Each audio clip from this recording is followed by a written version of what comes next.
Anyway, I would like to share with you yung buhay ng tatay ni Mirna. So, you feel like crying, bring out your handkerchiefs. Baka ako nang iiyak. No? Well, my brother died when Rhea May was still a baby. So, wala siyang tatay, wala siyang kapatid, pero may nanay siya, maraming kaibigan. Well, by the way, Rhea calls me daddy. So from now on, Alvin, kasla di kita'y asawa, di kiti anak ko, ken ka anak ka, call me daddy starting tonight. Okay, so I'll be your daddy also. Ray died very young because she met an accident. Yakam mo nung nangyayari aksidente. Pero no kaya't yung amang I can have 1 hour with you. Another session, kada bayad na. Ang bayad nun, samplanggan ng luha. Yun yung istorya ng tatay ni Rhea. He was 1 year and 7 months, 6 months younger than I am. Lagi kami magkasama, magka-sparring sa karate nung araw, usong-uso yung karate nung panahon natin sides. Sabay kaming, hindi naman sabay, nauna ako na 1 year sa school, katabi ko sa pagtulog, mula nung mga bata pa kami, nung nasa Manila kami, meron kaming double deck, siya sa baba, ako sa taas. So ganun kami. We fight with each other, mano-mano, pero we do not quarrel. Nagsusuntukan lang. Gusto lang namin magsuntukan. Tumanda kami.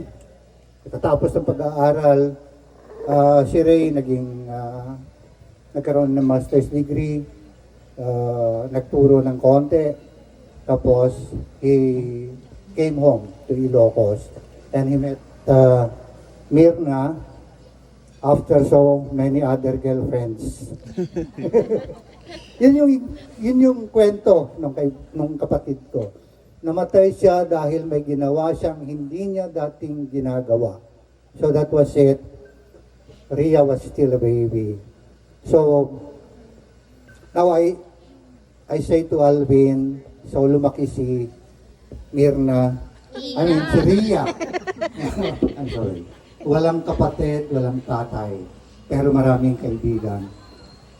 Alam niyo ba, ang muyo kakabisat, the first time that Rhea introduced Alvin to us, nakita namin kamukha siya ni Reynaldo, kamukha siya ni Rining, yung kapatid kong namatay.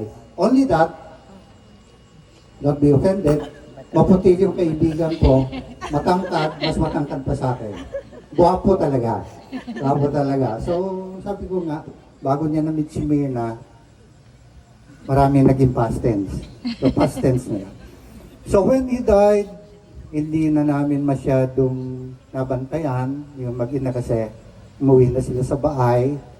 Ako naman kung saan-saan na destino. So, Alvin, wala siyang tatay, wala siyang kapatid. So, I know, ikaw ang magiging tatay niya. You will be his father, his best friend, her best friend, and her husband. All rolled into one. Ano ngayon ang gagawin? So, sometimes kailangan i-baby mo siya. Kasi hindi niya nasubukang i-baby ng lalaki. Ikaw lang ang mag-baby sa kanya. Ganun naman. I believe lahat naman tayo may asawa.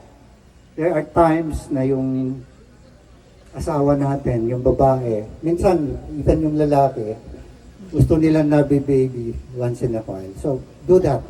That is one way of prolonging the relationship. That is one way of keeping the relationship stronger. Ngayon, punta tayo dun sa